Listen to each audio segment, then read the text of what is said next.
नमस्कार, मैं हूं आपके साथ आयुषी गुप्ता।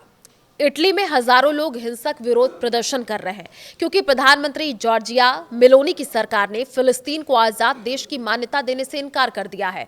जी हां, सोमवार से शुरू हुए विरोध प्रदर्शन को देखते हुए मिलान समेत कई प्रमुख शहरों में सड़कें ब्लॉक कर दी गई हैं, पोर्ट बंद कर दिए गए हैं। सबसे बड़ी भीड़ मिलान और राजधानी रोम में दिखाई दी है। तो वहीं मिलान में करीब 20,000 लोग सेंट्रल स्टेशन पर इकट्ठा हो गए हैं।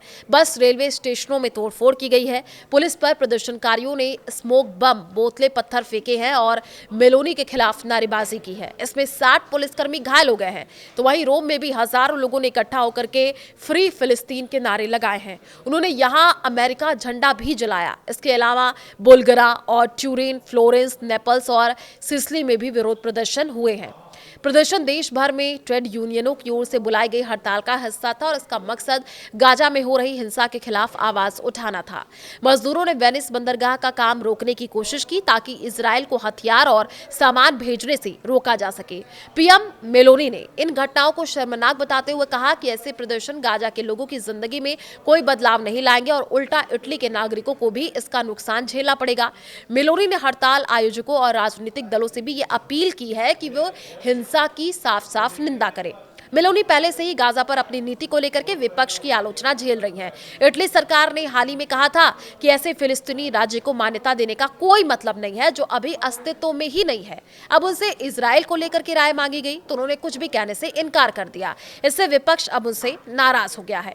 2 महीने पहले मेलोनी ने कहा था कि मैं फिलिस्तीन देश के पक्ष में हूं, लेकिन इसे बनाने से पहले मान्यता देने के खिलाफ हूं। ये गलत है। मेरे ख्याल से अगर कागज पर किसी ऐसी चीज को मान्यता दे दी जाए तो वास्तव में मौजूद नहीं है तो समस्या हल होने का भ्रम हो सकता है, जबकि हकीकत में ऐसा नहीं होगा। इससे परेशानी खत्म नहीं होगी। ब्रिटेन, फ्रांस और कनाडा समेत अमेरिका के कई करीबी देशों ने बीते 3 दिनों में फिलिस्तीन को देश की मान्यता दी है। फ्रांस की राष्ट्रपति इमैनुअल मैक्रों ने सोमवार रात को ही औपचारिक इसकी घोषणा कर दी थी।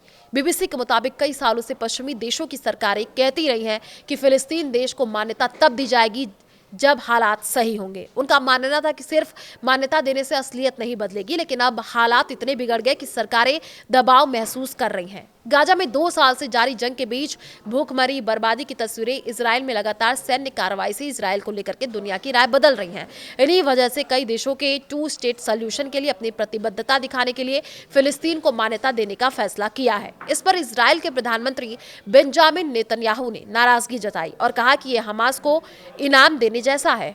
उनके यूएन दूत ने इसे सर्कस करार दिया।